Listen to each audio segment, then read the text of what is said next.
नमस्कार दोस्तों, स्वागत करती हूँ आप सभी का यूपीएससी उत्कर्ष में। मेरा नाम है पूजा द्विवेदी।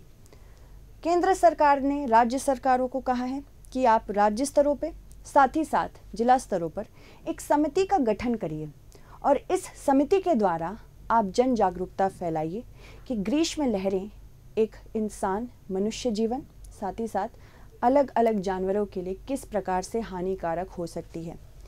ग्रीष्म काल आ चुका है, इसी के साथ आ चुका है ग्रीष्म लहरों का खतरा। इंडियन मेटेरोलॉजिकल डिपार्टमेंट, जो कि मिनिस्ट्री ऑफ अर्थ साइंसेस के अंतर्गत काम करता है, उसने ग्रीष्म लहरों को एक परिभाषा भी दी है। अगर एक प्रकार से तापमान इस रूप से उच्च स्तर पर पहुंच जाए कि वो 40 डिग्री सेल्सियस, 37 डिग्री सेल्सियस, कहीं कहीं 30 डिग्री सेल्सियस ऊपर बढ़ रहा है, तो मतलब वहाँ पे ग्रीष्म लहरें आ रही हैं।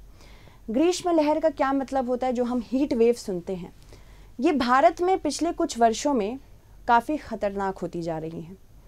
हमें इतना तो समझ में आता है कि हम तो अपने खुद के घरों में, ऑफिसेज़ में एसी में बैठे होते हैं, पर जो हमारे लेबर्स होते हैं, जिनका काम ही होता है कंस्ट्रक्शन एक्टिविटीज़, क्योंकि बाहर होती हैं, उनके बाहर के काम होते हैं, या कोई भी ऐसा लेबर जिसका बाहर का काम हो रहा है, उसको कैसे ये जागरूकता आएगी कि क्लाइमेट चेंज हो रहा है? उसे क्या समझ में आएगा कि क्लाइमेट चेंज हो रहा है तो किस प्रकार से रहना है? तो इसीलिए केंद्र सरकार ने कहा है कि हर राज्य को अपने नागरिक का ध्यान होना चाहिए और जिले स्तर पर इस समिति का गठन होना चाहिए। इस समिति का काम क्या होगा? ये जन जागरूकता फैलाएगी कि ग्रीष्म लहरों से बचे कैसे। तो चलिए, आज ग्रीष्म लहर, जैसे कि आप समझ ही गए होंगे, हमारा ये एक इम्पॉर्टेंट टॉपिक रहेगा जानने के लिए। चर्चा में ये इसीलिए है क्योंकि स्वास्थ्य मंत्रालय ने ऐसा कहा है कि समिति का गठन करिए जागरूकता अभियान फैलाने के लिए, और एक बेहतर प्रबंधन होना चाहिए। अगर भारत में ग्रीष्म लहरों की बात करें तो ज़्यादातर ये भारत में पश्चिमी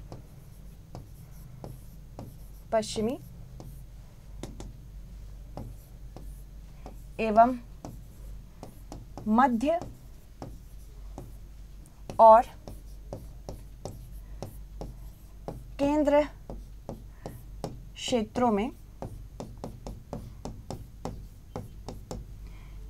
तापमान वृद्धि को दर्शाती है। तापमान वृद्धि को दर्शाती है। जैसे कि आप देख सकते होंगे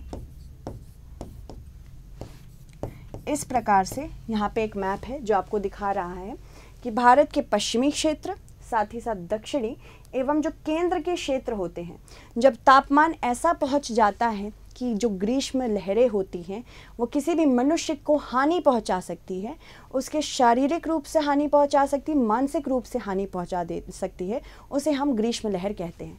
हमारे पास IMD द्वारा, इंडियन मेट्रोलॉजिकल डिपार्टमेंट ने कहा है कि 3 वजहें होती हैं या 3 ऐसे तापमान होते हैं जब ये 3 तापमान मैदानी क्षेत्र, तटीय क्षेत्र और पहाड़ी क्षेत्रों में बहुत उच्च स्तर पर पहुंच जाएं।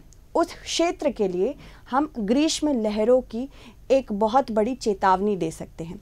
तो पहले तो मैदानी क्षेत्रों की बात करें अगर मैदानी क्षेत्रों में जो तापमान है 40 डिग्री सेल्सियस से ऊपर पहुंच जाए और ये 3 दिन से अधिक हो जाए, तो हम कह सकते हैं कि यहाँ अब ग्रीष्म लहरें चलने लगी हैं। दूसरा, अगर तटीय क्षेत्रों की बात करें तो तटीय क्षेत्रों में यही 37 डिग्री सेल्सियस है। और अगर हम पहाड़ी क्षेत्रों की बात करें तो अगर लगातार 30 डिग्री सेल्सियस से ऊपर तापमान पहुँच जा रहा है तो ये क्षेत्र भी क्या होते हैं? ये क्षेत्र भी चेतावनी के रूप में इन क्षेत्रों को बताना पड़ता है कि यहाँ अब ग्रीष्म लहर चल रही है।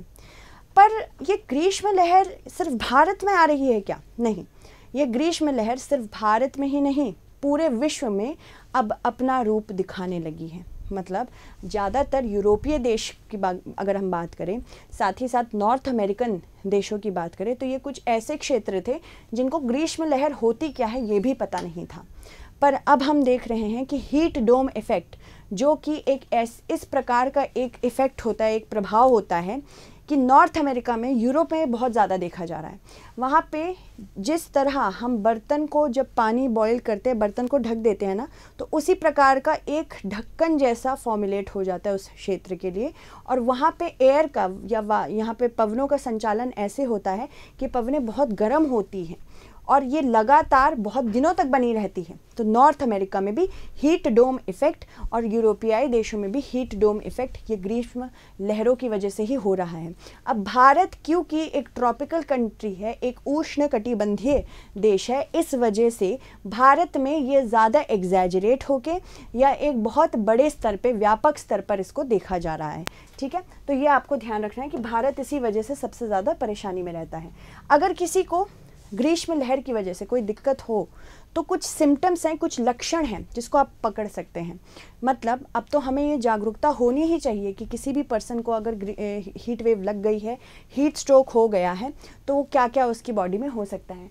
पहली बार तो मस्कुलर पेन बहुत ज़्यादा होता है इसमें, यानी आपके मसल्स जो मांसपेशियाँ होती हैं इनमें बहुत ज़्यादा दर्द होता है।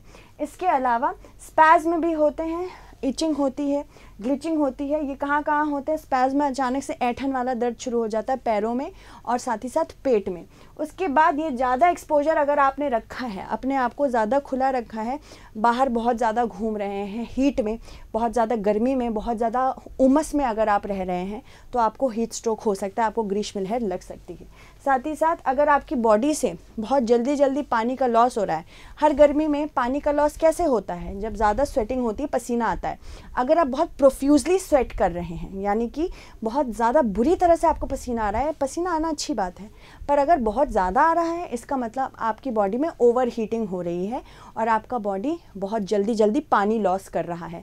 पानी के साथ आपका जो लॉस स्वेटिंग में होता है, इम्पॉर्टेंट सॉल्ट जो आपकी बॉडी में इलेक्ट्रोलाइट्स होते हैं, सोडियम होता है, वो भी उड़ने लगता है, जिसकी वजह से आपको डिहाइड्रेशन हो सकता है, पानी की कमी हो सकती है।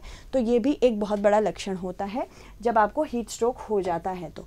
ठीक है, और इसके बाद आपको दिखेगा कि जिस व्यक्ति को ये हीट स्ट्रोक लगा है उसके शरीर पे एक रेड स्किन, जैसे बहुत ज़्यादा, या तो उसके शरीर में, उसकी स्किन में नमी होगी, बहुत ज़्यादा रेड दिखेगा आपको वो, और कॉन्शियसनेस में भी चेंजेस आते हैं, यानी कि बेहोशी की हालत हो सकती है, बहुत उल्टी करने का एक प्रयास इंसान करता है, उल्टियाँ भी होती हैं।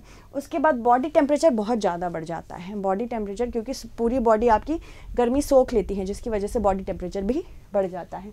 और इसमें एक्शन प्लान क्या होना चाहिए, यही जागरूकता है। जो समिति का गठन होगा वो यही बताएगी कि किस प्रकार से किसी इंसान को अगर हीट स्ट्रोक, ग्रीष्म लहर लग जाती है तो इससे क्या हो सकता है। ये सारी चीज़ें तो हो ही सकती है, पर इसके लिए हमें तैयार भी रहना है। मतलब अगर हमको कॉज पता है तो हम उसको इम्प्रूव भी करेंगे। कैसे? पहली बात तो जिस व्यक्ति के साथ ऐसा हो रहा है, जिसको हीट स्ट्रोक लग गई है, उसको एक ठंडी जगह पे लेके जाना है।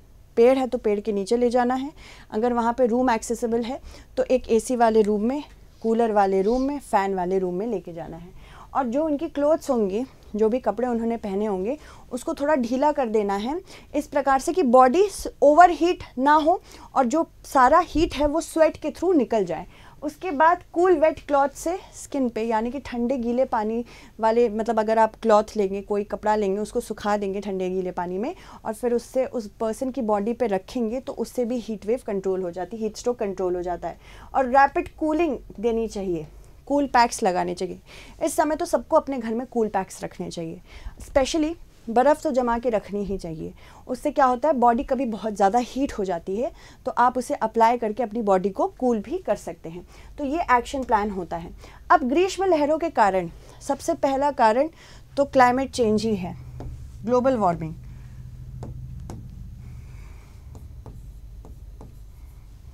ग्लोबल वार्मिंग सबसे पहला कारण। ग्लोबल वार्मिंग होता क्या है? ग्लोबल वार्मिंग एक प्रकार का एक ऐसा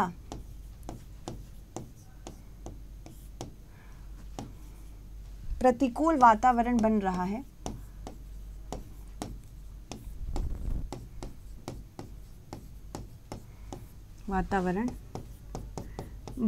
है जिससे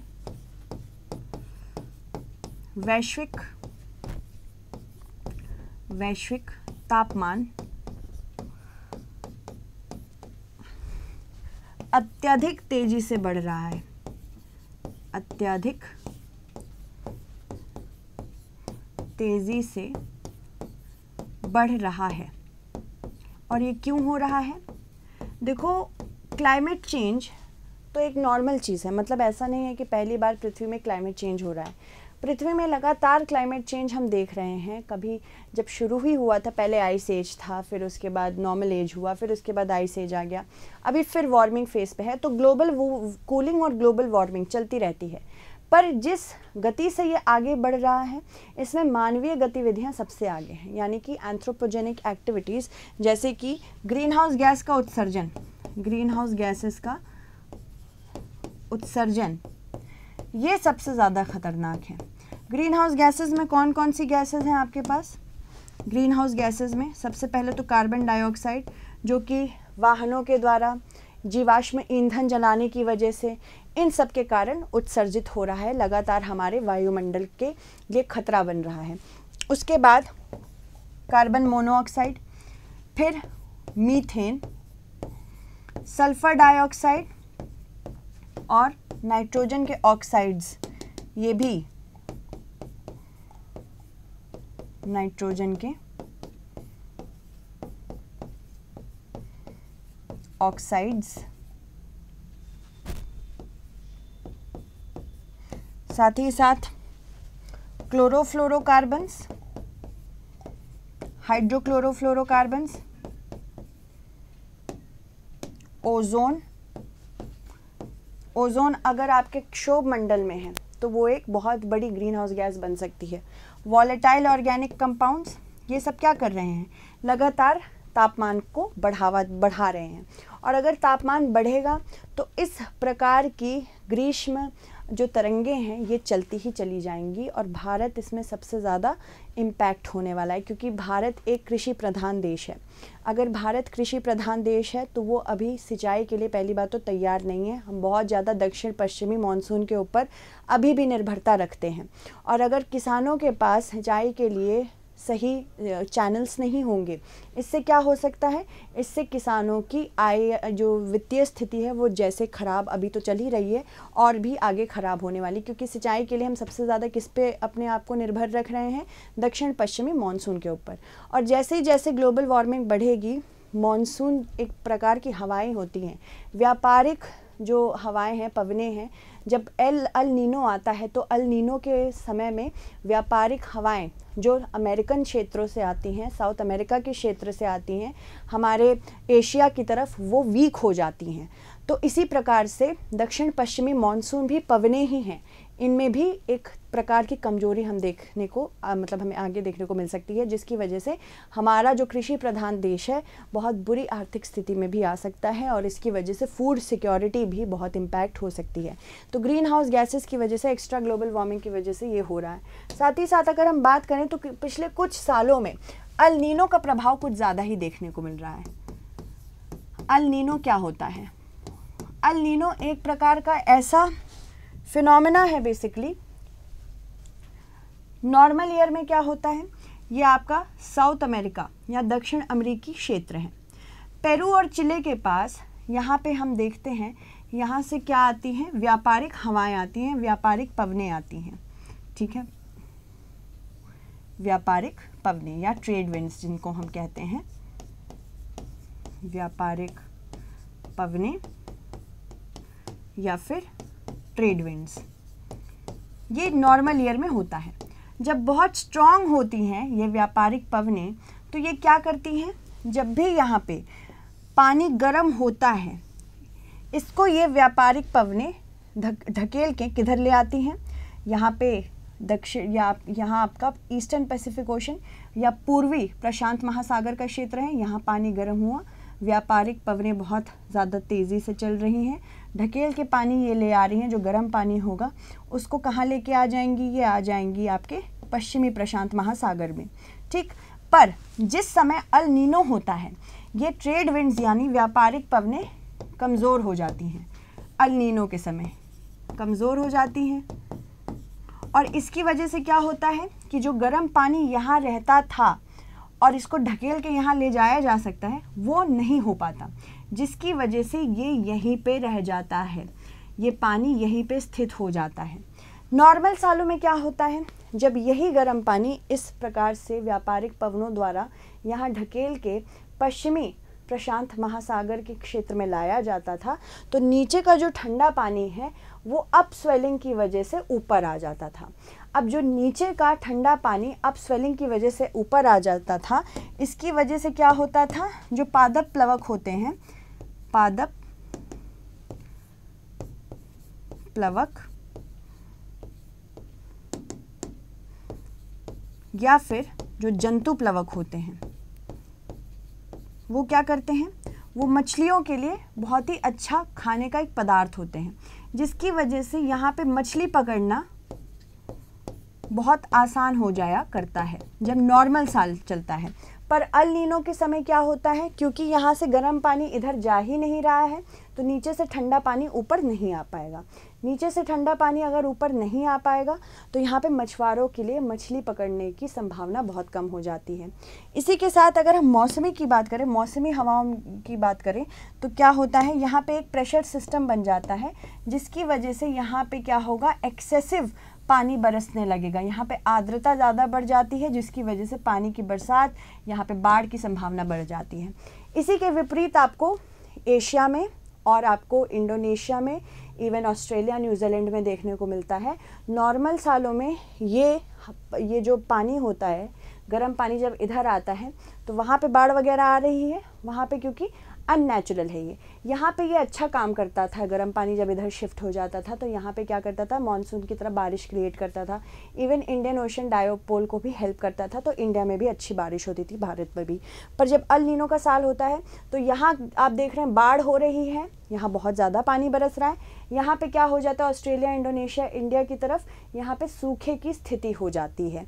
तो यहाँ पे आप देख रहे होंगे कि अल नीनो साल जो 2016 में हुआ था, इसी प्रकार से अल नीनो 2023 में भी हुआ है, और उस प्रकार से हमने देखा ये भारत की मॉनसून विंड्स को भी डिस्टर्ब कर रहा है। जब भारत में मॉनसून आता है जनरली वो जून में आता है, पर यहाँ पे हम क्या देखते हैं, जब अल नीनो का साल होता है तो जून के फर्स्ट वीक में ना आके थोड़ा सा डिले हो जाता है, क्या, मॉनसून, जिसकी वजह से हमारा कृषि क्षेत्र सबसे ज़्यादा नुकसान में रहता है। क्योंकि जिस प्रकार से, जिस समय पर वहाँ की क्रॉप्स को पानी मिलना चाहिए, खारिफ क्रॉप्स को पानी मिलना चाहिए, खारिफ उपज को पानी मिलना चाहिए, वो नहीं मिलती है। और इस प्रकार से क्या होता है, यहाँ पे फिर हार्वेस्टिंग का टाइम बहुत कम होता है और क्रॉप्स ख़राब भी हो जाती हैं, जो फसल है वो ख़राब भी हो जाती है। तो इस प्रकार से अल नीनो भी बहुत बुरी तरह से भारत के मॉनसून को परेशान कर रहा है। और ये जनरली अल नीनो क्या होता है, ये हर बोला जाता है कि 4 से 6 साल में आता है। इसमें क्या होता है, इसमें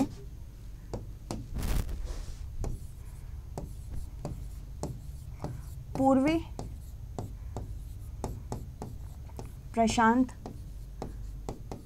महासागर में तापमान की असामान्य वृद्धि हो जाती है, असामान्य वृद्धि हो जाती है, जिससे उस क्षेत्र में बाढ़ और अत्यधिक वर्षा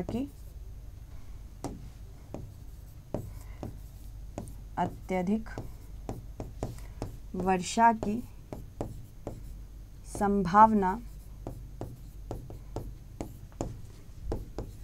बढ़ जाती है। और ये क्यों होता है, अल नीनो वर्ष में दक्षिण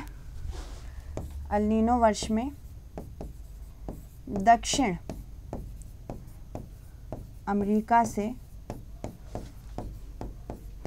पश्चिम की ओर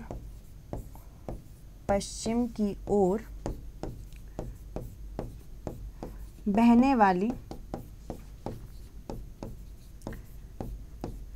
व्यापारिक पवनें कमज़ोर होती हैं। पवनें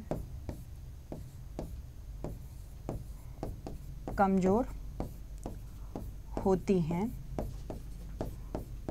जिसकी वजह से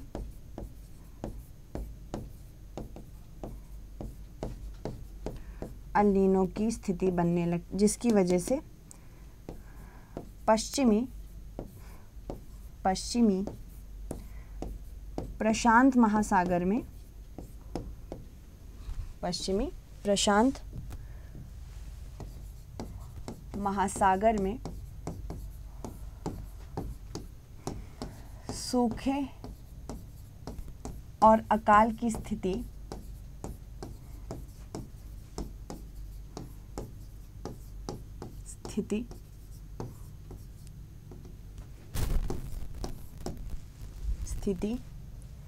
बढ़ जाती है। यानी कि किन क्षेत्रों में? ऑस्ट्रेलिया, इंडोनेशिया, न्यूजीलैंड, इवन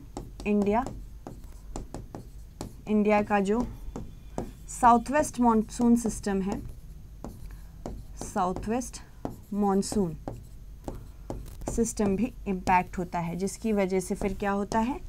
कृषि क्षेत्र को नुकसान होता है। कृषि क्षेत्र को वित्तीय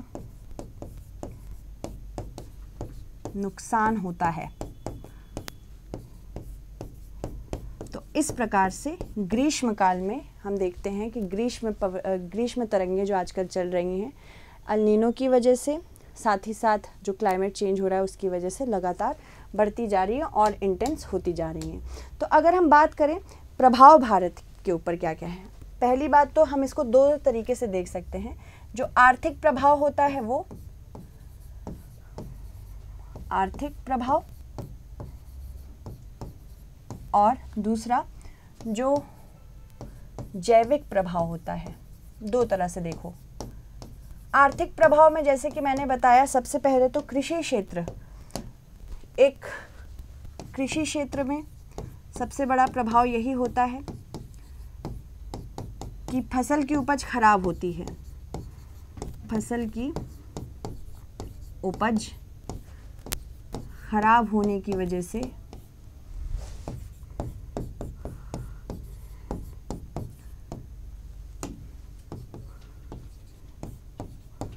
कृषि क्षेत्र को नुकसान होता है।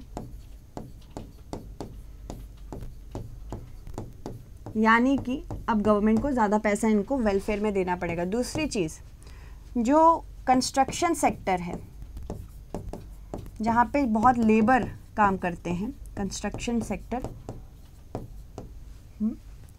यहाँ पे मानव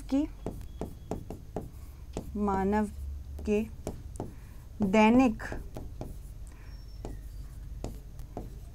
कार्य और दिहाड़ी मजदूरी करने की संभावना भी कम हो जाती है। दिहाड़ी मजदूरी करने की संभावना कम होती है।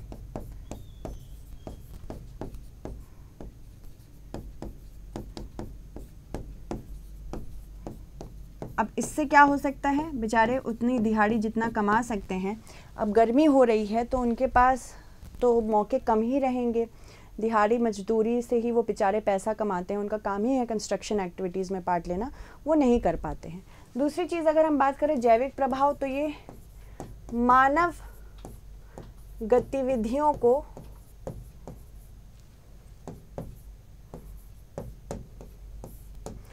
प्रभावित करता है, सेहत खराब होती है।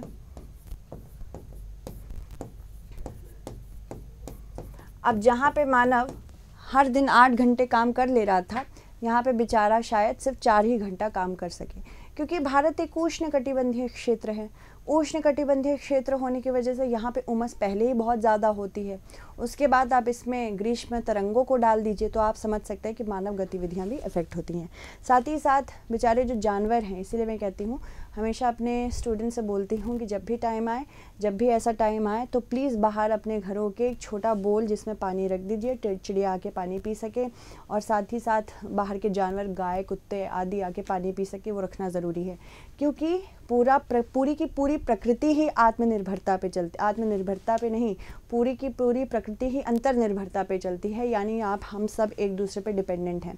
तो जब तक हम हर जीव जंतु को उतनी रिस्पेक्ट नहीं देंगे, ये हम नहीं सीख पाएंगे। तो एवरी बर्ड इज़ इम्पॉर्टेंट, क्योंकि बर्ड्स क्यों इम्पॉर्टेंट हैं, वो फ्रूट्स खाती हैं, इससे क्या होता है, पॉलिनेशन होता है, अलग अलग जगह पे प्लांट्स नहीं उगते हैं, प्लांट्स क्या करते हैं, हमको ऑक्सीजन देते हैं। तो इसीलिए हर एक जीव जंतु जो भी प्रकृति ने बनाई है हमारे लिए अति आवश्यक है उसकी रक्षा करना, उसकी सुरक्षा करना।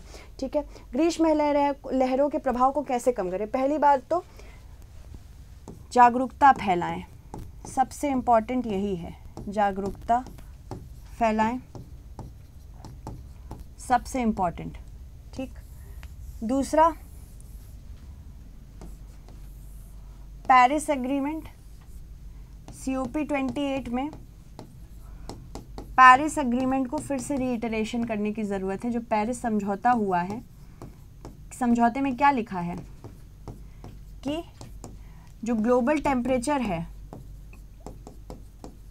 इसको हमें वेल बिलो 1.5 डिग्री सेल्सियस से 2 डिग्री सेल्सियस के नीचे रखना है ऑन एन एवरेज। अगर हम प्री इंडस्ट्रियल लेवल की बात करें तो प्री इंडस्ट्रियल लेवल, जब इंडस्ट्रीज़ नहीं बनी थी, औद्योगिकरण नहीं हुआ था, और औद्योगिकरण के बाद, इंडस्ट्रियलाइजेशन के बाद जो ये वृद्धि हुई है तापमान की, इसे जैसे मान लो तब 10 डिग्री थी, अब हमें इसको सिर्फ और सिर्फ 10.5 डिग्री ही रखना है, या फिर 11.5 डिग्री भी चलेगा, या फिर क्या होगा 12 डिग्री तक भी चलेगा, पर इससे ऊपर नहीं होना चाहिए। यहाँ पे इस प्रकार से वृद्धि नहीं होनी चाहिए। तो पेरिस समझौता को फिर से रीइटरेशन की ज़रूरत है। उसके बाद कैपेसिटी बिल्डिंग करनी चाहिए लोगों की, मतलब अगर इस प्रकार की चीज़ें हो रही हैं तो लोग किस तरह से रेडी रहें, है ना। और राज्य स्तरों पर और जिला स्तरों पर, राज्य एवं जिला, इन स्तरों पर कूलिंग हाउसेस बना सकते हैं हर जगह पे। कूलिंग होम्स, कूलिंग होम्स क्या होंगे? कूलिंग होम्स छोटे छोटे ऐसे गृह होंगे, इस प्रकार के रूम्स होंगे कि इमरजेंसी सिचुएशन में उन कूलिंग होम्स में हीट स्ट्रोक जैसी कोई घटना होगी तो उसके लिए एक मेडिकल प्रोफेशनल तैयार रहेगा। साथ ही साथ वहाँ पे ऐसे उपकरण रहेंगे जिससे हीट स्ट्रोक जैसी चीज़ों से हम हीट स्ट्रोक जैसी चीज़ें अगर हो रही हैं किसी के साथ तो उस इंसान को उससे राहत मिल सकती है। तो जन जागरूकता ज़रूरी है। लोगों को स्पेशली स्कूल्स में एक अंडरस्टैंडिंग होनी चाहिए कि किस प्रकार से बच्चे भी काम आ सकते हैं। बच्चों को अगर जागरूकता होगी तो वो अपने पेरेंट्स को ज़रूर बताएंगे और फिर पेरेंट्स क्या करेंगे, पेरेंट्स उस पूरे चेन में भी अपना योगदान दे सकते हैं। तो इसलिए इतनी सारी चीज़ें करनी ज़रूरी है। आप अपने स्तर से क्या कर सकते हैं? पानी खूब पीजिए। अगर आपको प्यास नहीं लग रही है तब भी आप पानी पीजिए, क्योंकि इससे आपकी बॉडी में कंटिन्यूअस हाइड्रेशन रहता है। छोटी मील्स खाइए, मतलब इकट्ठा खाना मत खा लीजिए। कुछ लोग होते हैं जो 5-6 घंटों में क्या करते हैं, बहुत बड़ा अमाउंट में खाना खा लेते हैं। इससे बॉडी की हीट कैपेसिटी बढ़ती है, मतलब वो बहुत ज़्यादा बॉडी आपका डाइजेशन करने में हीट प्रोड्यूस करेगी, गर्मी प्रोड्यूस करती है। तो छोटी छोटी मील्स खाइए, बहुत बार खाइए। बहुत बार खाने से क्या होता है कि बॉडी एक प्रोसेस में रहती है, कंटिन्यूसली एक तापमान उसका बिल्ड हो जाता है। उसके बाद बहुत ज़्यादा एक्सट्रीम टेम्परेचर में मत जाइए। अगर कभी आपको लग रहा है 45 डिग्री सेल्सियस से ऊपर हो रहा है तो घर से मत निकलिए, कोशिश करिए घर ही में रहने की। उसके बाद वेयर लूज फिटिंग क्लोथ्स, यानी कि बहुत ढीले कपड़े इस समय पहनिए, कॉटन के कपड़े पहनिए। साथ ही साथ आपको फिटिंग लाइट कलर्ड क्लोथ्स भी पहनने हैं, डार्क कलर बिल्कुल अवॉइड करिए। आउटडोर एक्टिविटीज़ और गेम्स अगर शाम को हो रही है, कूल टेम्परेचर्स में हो रहा है तो ठीक है, नॉर्मली मत करिए। फ्रीक्वेंट ब्रेक्स भी लीजिए। मान लीजिए आप बाहर काम कर रहे हैं तो फ्रीक्वेंट ब्रेक्स लेके थोड़ा बैठिए, हवा के नीचे बैठिए। साथ ही साथ आप अगर चिल्ड्रन बच्चे वाले हैं और अगर आपके पास पेट्स हैं तो उन्हें गर्म कार्स में मत रखिए। मतलब कुछ लोग होते हैं जो बच्चों को कार में छोड़ के काम करने चले जाते हैं और लॉक कर देते हैं, ये सही नहीं है। ठीक है, दूसरी चीज़, ड्रिंक्स अवॉइड करिए जो बहुत अल्कोहल से बनी हो, ये चाय वगैरह ये भी अवॉइड करिए। उसके बाद स्ट्रेनुअस एक्सरसाइज तो मत ही करिए दिन के टाइम, स्पेशली जब बहुत ज़्यादा गर्मी का टाइम होता है, दोपहर का टाइम होता है, जिम मत जाइए उस समय। उसके बाद venture out in high temperature, ऐसा मत करिए कि बहुत ज़्यादा 48 डिग्री चला गया तब भी आप घूमने जा रहे हैं, ऐसा मत किया करिए। तो ये सारी चीज़ें हैं जिसके थ्रू आप अपने आप की भी सुरक्षा कर सकते हैं, और ये सब जान लेंगे तो किसी अन्य पर्सन की भी सुरक्षा कर लेंगे। अब ये क्वेश्चन है, भारतीय मौसम विज्ञान विभाग IMD के संदर्भ में निम्न कथनों पर विचार करें। भारतीय मौसम विज्ञान विभाग की स्थापना वर्ष 1975 में हुई थी। यह भारत सरकार के पृथ्वी विज्ञान मंत्रालय की एक एजेंसी है। यह मौसम संबंधी अवलोकन, मौसम पूर्वानुमान, भूकंप विज्ञान के लिए जिम्मेदार है। तो हमें क्या देखना है कि उपरोक्त में से कौन सा कथन सत्य है, सत्य बताइएगा, ये कमेंट सेक्शन में बता दीजिएगा। इसी प्रकार का एक मेंस का क्वेश्चन आ सकता है, भारत में ग्रीष्म लहरों के कारणों पर विचार करते हुए ग्रीष्म लहरों के प्रभावों को कम करने के उपायों पर चर्चा करें। इसको प्रैक्टिस कर लीजिएगा। इसी के साथ आज की क्लास समाप्त होती है। कल फिर आपके पास एक क्लास आएगी ऐसी बहुत इंफॉर्मेटिव, तो प्लीज़ उसे ज़रूर देखिएगा। धन्यवाद।